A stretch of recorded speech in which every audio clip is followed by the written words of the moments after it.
Hello guys, so for this video, we will be solving age problem. So our first example is this one. Mary is 24 years old.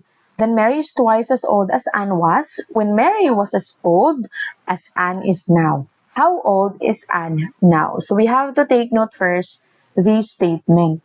Itong sabi niyang Mary is 24 years old. So Mary is 24 years old. It means present. Mary is 24 years old. Tapos ano yung hinahanap natin?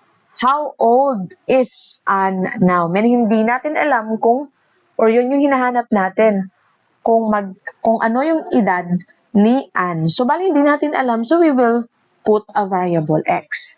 Tapos, within the two statements, merong sabi dito na Mary is twice as old as Anne was when Mary was as old as Anne is now. So, itong statement na Mary was as old as Anne is now. Mary was as old as Anne is now. Bale, kung ano yung age ni Anne ngayon, yun yung age ni Mary dati. So, dito po pala sa age problem, you have first to identify kung ano yung mga tao, sino yung tao na involved. So, kaya nilagay ko na po dito si Mary at saka si Anne.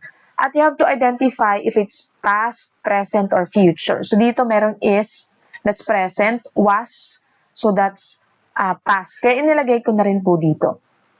So, balik tayo sa sinabi ko na Mary was as old as Anne is now. So, yung statement na yan, it indicates, or it only says na kung ano yung age ni Anne ngayon, yun yung age ni Mary dati sa past.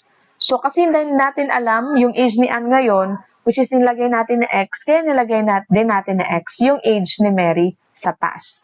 Tapos, ito yung statement na to, Mary is twice as old as Anne was. So, dito tayo, sabi dito, twice as old as Anne was.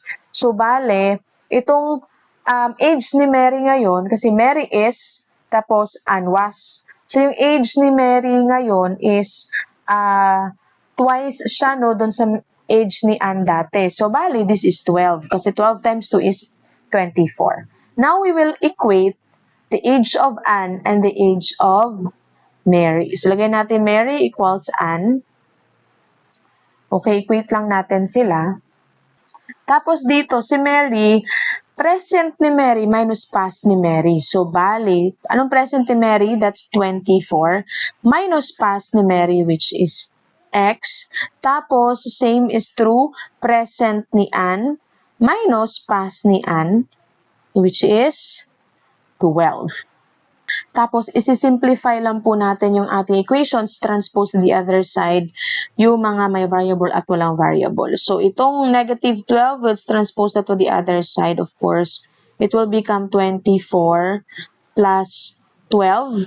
Again, the negative sign, if we transpose that to the other side, will become positive. So, copy natin sa x, tapos isang x, ito, transfer din natin to the other side. So, negative siya, magiging positive. So, that's positive x. So, 24 plus 12, that's 36 equals 2x. Divide natin both sides ng 2 para makancel out natin si 2 dito and x na lang yung natira. So, 36 divided by 2 is 18. So, bali po, ang age po ni Anne ngayon is 18 years old.